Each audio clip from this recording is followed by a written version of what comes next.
Hello everyone, আসসালামু আলাইকুম। এনা ট্রান্সপোর্টের বহরে যুক্ত হচ্ছে 10টি মার্সিডিজ বেঞ্জ ওয়েভ 16-23 মডেলের নন এসি বাস।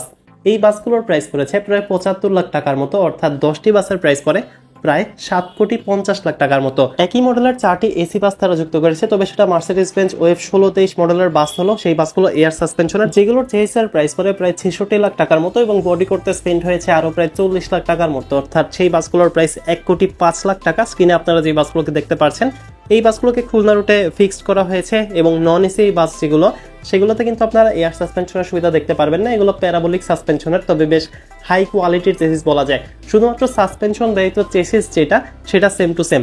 এবং এখানে আপনারা কিছু ডিফারেন্ট এক্সেসরিজও দেখতে পারবেন, যেরকম এই জায়গা দিয়ে কিন্তু ভিতরে এক্সেস করা যাবে। তো নতুনত্ব আনা হয়েছে নন এসি বাসগুলোতে। আর যেহেতু বর্তমানে বাংলাদেশে জাপানি কোনো বাসই আসছে না, এটা হিনো হোক কিংবা মিৎসুবিশি ফুসো হোক, শুধুমাত্র ইসুজু থাকলেও সেটা কিন্তু মার্কেটে সেরকমভাবে দেখা যায় না। তো আমার মনে হয় যে নন এসি কিংবা ইকোনমি ক্লাস এসি বাসের জন্য মার্সিডিজ বেঞ্জের এই বাসগুলোই বেস্ট বাস এখন বর্তমানে বাংলাদেশের মার্কেটে। যারা রিজনেবল প্রাইসে মার্সিডিজ বেঞ্জের যে কোনো মডেলের বাস নিতে চাচ্ছেন, তারা যোগাযোগ করতে পারেন স্ক্রিনে থাকা মোবাইল নাম্বারে। এবং আশা করা যাচ্ছে এনা ট্রান্সপোর্টের এই বাসগুলো যুক্ত হতে পারে খুব সম্ভবত সিলেট রুটে। অনেকেই বলছেন যে সিলেট রুটে বাসগুলো যুক্ত হতে পারে, তবে অন্য কোনো রুটেও যদি এই বাসগুলোকে দেখা যায়, সে নিয়ে অবাক হওয়ার মতো কিছু নেই, কারণ এখনো পর্যন্ত রুটটি ফিক্স করা হয়নি। প্রথম লটে আপাতত 3টি বাসকে রিলিজ করা হয়েছে, তবে গ্যারেজে খুবই দ্রুত গতিতে আরো 60টি বাসের কাজ চলমান রয়েছে। আশা করা যাচ্ছে যে সেই বাসগুলো খুব শীঘ্রই এনা ট্রান্সপোর্টের বহরে দেখা যাবে। আমার মনে হয় পেইন্টে যদি তারা একটু ডিফারেন্স আনতো, তাহলে মার্সিডিজ এই বাসগুলোকে একটু নতুনভাবে চেনা যেত কিংবা একটা আলাদা ক্যাটাগরিতে ধরা যেত। যেহেতু তাদের ফুসো বাসগুলো তো একই পেইন্ট দেওয়া হয়েছে, তো কোনটা ফুসো কোনটা মার্সিডিজ এটা কিন্তু দূর থেকে দেখে বোঝা সম্ভব না।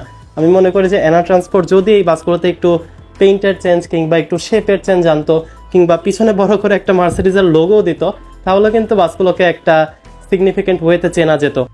নন এসি অন্যান্য বাসের চেয়ে এই বাসটি অনেক বেশি লম্বা, কারণ এই বাসটি 12 মিটারের। আপনারা দেখবেন যে হিনো ফুসো কিংবা অশোক লেল্যান্ডের যেগুলো ইগল 180, সেই বাসগুলো কিন্তু এতটা বড় না। এই বাসটা এত বড় যে এটা আমার ক্যামেরায় ঠিকঠাক ধরতেছে না। তো নর্মাল বাসের চেয়ে 1 মিটার লম্বা এই বাসটা, এটা এসি হোক কিংবা নন এসি হোক, যার কারণে বাসের সৌন্দর্য আরও বেশি ফুটে উঠেছে। তবে কালারটা চেঞ্জ করলে আসলে এই বাসগুলোকে একটা নতুন অধ্যায় শুরু হতে না ট্রান্সপোর্টের, আমি বলে মনে করি।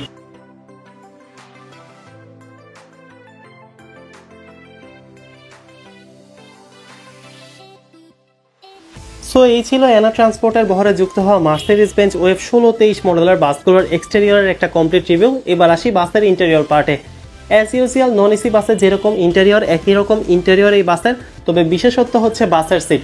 বাসের সিট যখন আমি আসলে টাচ করছি, তখন আমার মনে হয়েছে যে পুরাই মানে একটা মাখন সিট, কিংবা মার্সিডিজের জন্য যেরকম প্রিমিয়াম সিট ইউজ করা উচিত ছিল, ঠিক সেরকম প্রিমিয়াম সিটই কিন্তু ইউজ করেছে এনা ট্রান্সপোর্ট।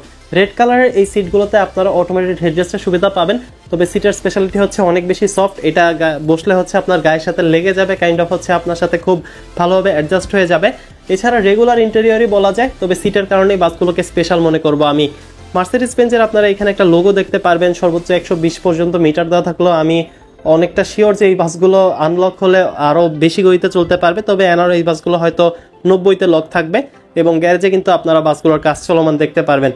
তো এই ছিল এনা ট্রান্সপোর্টের মার্সিডিজ বেঞ্জ বাসগুলোর একটা কমপ্লিট রিভিউ। পরিবহন জগৎ রিলেটেড যে কোনো তথ্য সবার আগে জানতে চ্যানেল সাবস্ক্রাইব করে পাশে থাকার অনুরোধ রইল।